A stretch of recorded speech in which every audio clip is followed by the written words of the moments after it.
Well, I'll send it to you after, so I'll send you all of it. Oh, okay, yeah, because this, I'm about to be dead. So you good. Yeah, so at least we got that point. Thank you. That was a great part. That was a great hour. That was a good hour, Yeah, that was a great Your live ended, your phone died. So. All the cameras died. You probably died. But I'm about to go live on mine. Yeah, no, I just popped up. Is your phone charging? Dr. Umar Johnson is in the building. It's Boom 103.9. Dr. Umar, I want to talk about the mind. Yes, sir. The matter, right? So, you know how, like, for instance, you might buy a pair of sneakers, and then, like, you see everybody, and everybody got your sneakers now. You know how you'll, like, go buy a car, you felt like nobody had the car. Right. You know, go out, you see the car everywhere, right? That's because of a system that's in our mind that detects things that we find important. Yes. That system also keeps us safe. Yes. And back in the day, we used to use that system for the lions and, all the danger. Fight or flight. Right. But now, we use that system for what can happen. Right? All the things that are not here, but just all the things that the mind just gets going. How do you feel like we can use that system to better ourselves? Because we know that it exists. Everybody's been in that situation. Oh, yes. Yeah, I just realized it. Yeah, that does happen. What is something that we can put our attention on? What is a way to use the mind to start going in the direction of the divine? I'm going to take a step back, but stay on the question. Because everything you hit on something that's related to why we do that. And that is our system of values. The reason I will buy the Air Jordans instead of paying for my child's daycare is because I value the way I look in public above and beyond my child's best interests or their education. You see, so we have to change people's values because your spending habits are a function of your values. If black people created a whole new different set of values where we valued each other's well-being above and beyond how any of us look individually, then that change of values would dictate a new set of economic behavior. Our values are tied up into money being spent to make us look better. And this goes back to slavery too, because when we first came out of slavery, we never were accepted as American. Black people know that unconsciously, even though we like to deny it publicly. What's the best way for me to experience America, even though I've been denied the rights of an American? And it is to buy as much junk that America creates and surround me and my family with it to give the impression that I am living the American dream when I'm not. That's why we got to have on the Jordans. That's why I got to have a Maybach. That's why I got to drive a Mercedes that I can hardly afford. Why? Because when people do not experience true freedom, they like to surround themselves with the symbols of it. Black people buy more Mercedes Benzes than white folk. Explain to me why. A people who have 1/3 of the wealth. So you got two groups, one black, one white.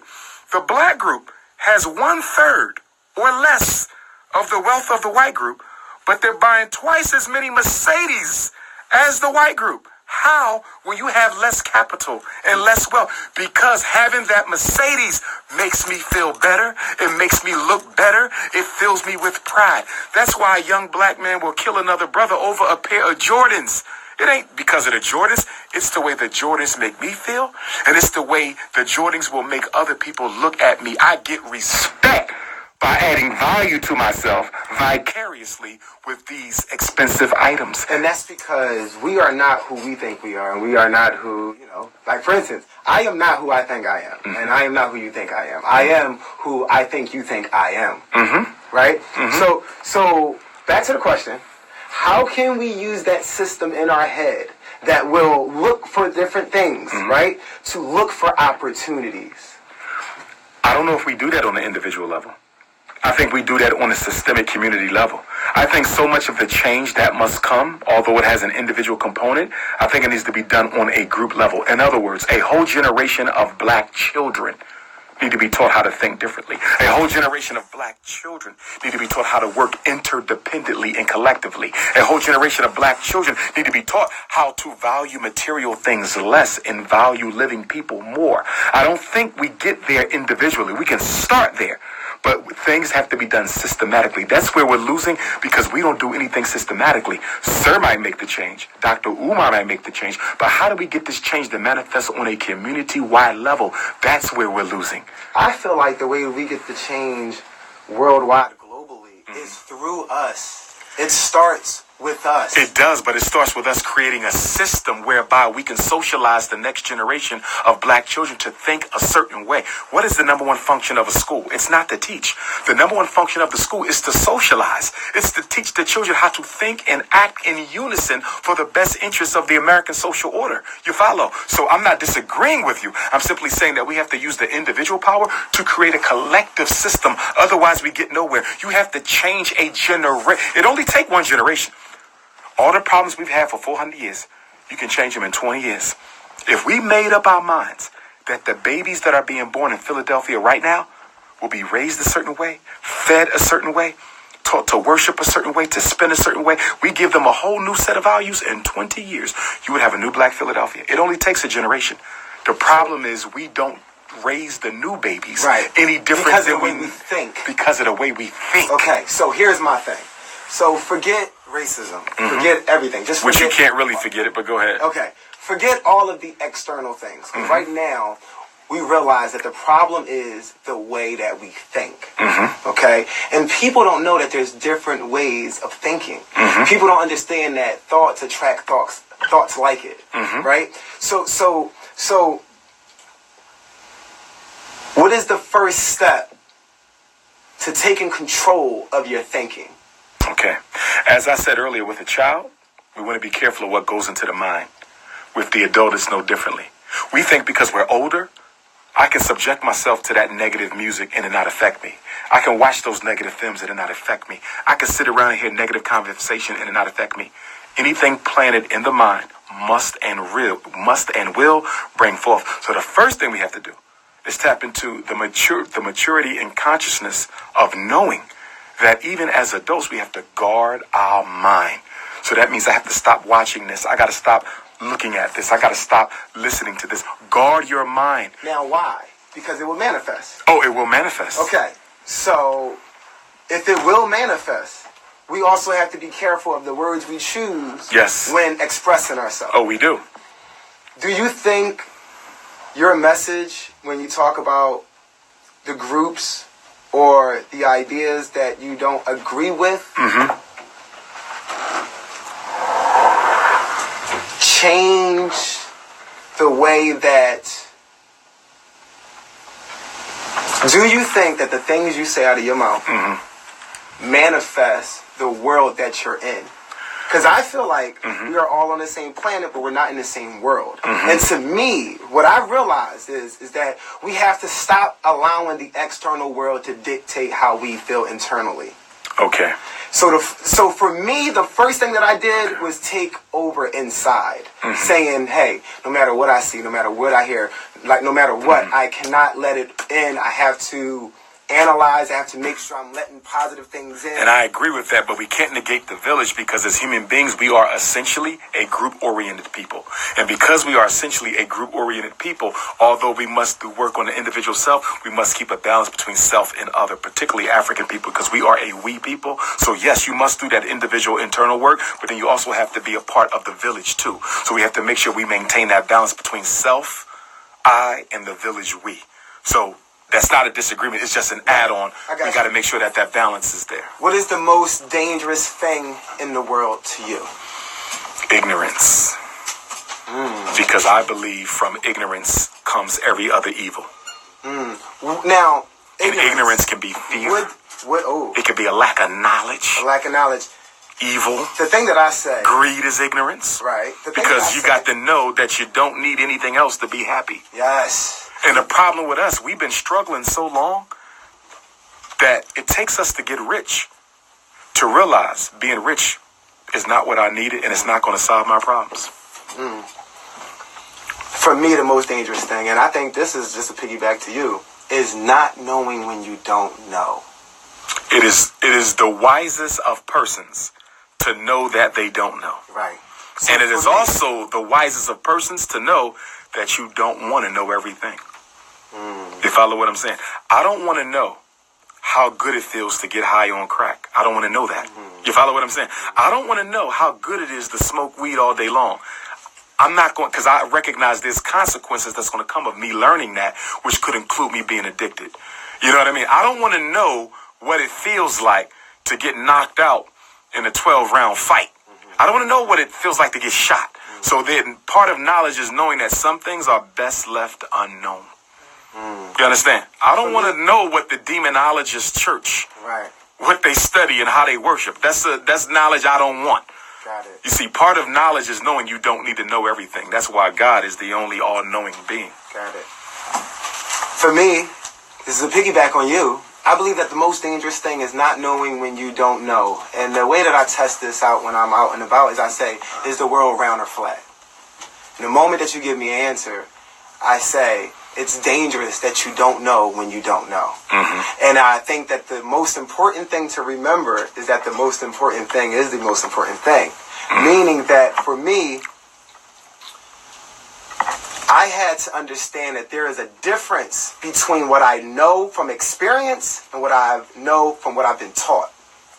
Okay. There's a huge difference. 3 ways to get knowledge. Right. Study, There's a huge experience, and intuition. Right. Okay. Got you. Perfect. So, for instance, when I was growing up, I thought the police were here to serve and protect. They used to be on the cars. It's not on the cars anymore. Right. Then I realized, oh, you know, this is what's going on. Right.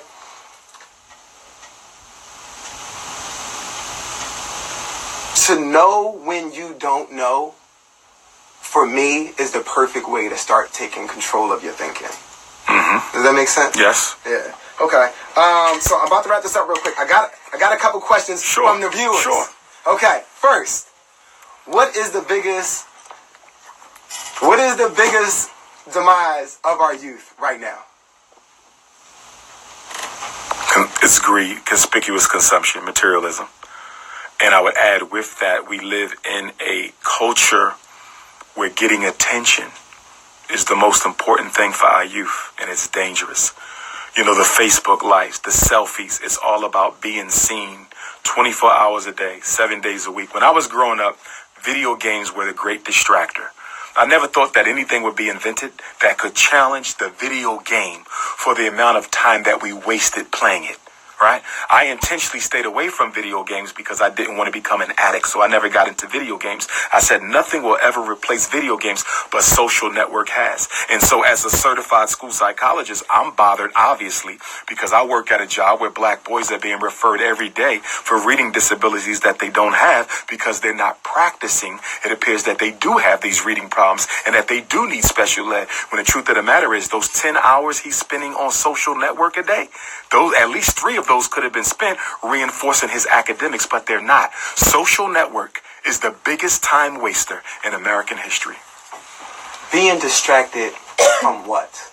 Being distracted from self-development as it relates to our youth, being distracted from developing social skills that we need, especially black folks, because we don't know how to get along, okay? Being distracted from practicing your academics so that you can be an elite student, so you can qualify for the scholarships and other opportunities that are out there. Also being distracted from your time that should be spent on spiritual development, the worship, the praying, the fasting, the study, being distracted from working on your life's work, finding out who you are, spending time with your family, charity to the community. I mean, there's so many things that we and young people should be engaged in, but I see too many people's lives have been reduced to going to work, having a cell phone, and getting on social network. I mean, literally, this social network, I'm almost certain that when the next DSM comes out, it's going to be listed as an addiction. I'm almost certain. Diagnostic and Statistical Manual of Mental Disorders. That's the Bible where all the diagnoses are. So we're at DSM-5 now,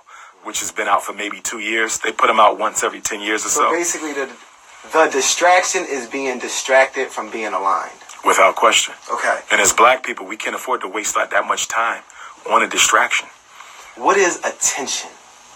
Attention, I'm going to say concentration, which is attention in its strictest form. Concentration is the ability to focus and attend to one thing to the exclusion of everything else until that thing has been completed. We lack concentration as a people. We are easily distracted. We spend the most time on social network. We spend the most time on the internet. And we spend the most time watching television. Black America.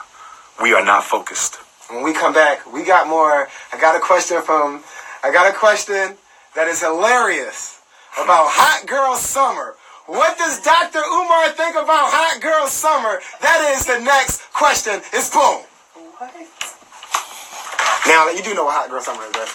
I think I do, but I'm not sure. Okay. Yeah. I actually want to make sure For real. that I know what it is. Okay. So, let me get... Hey, can somebody call up? No, all right. So I'm going to get somebody on the phone to explain what Hot Girl Summer is. Okay. It is the trend... Oh, no. What the fuck? Sorry. But it's not. Hold on.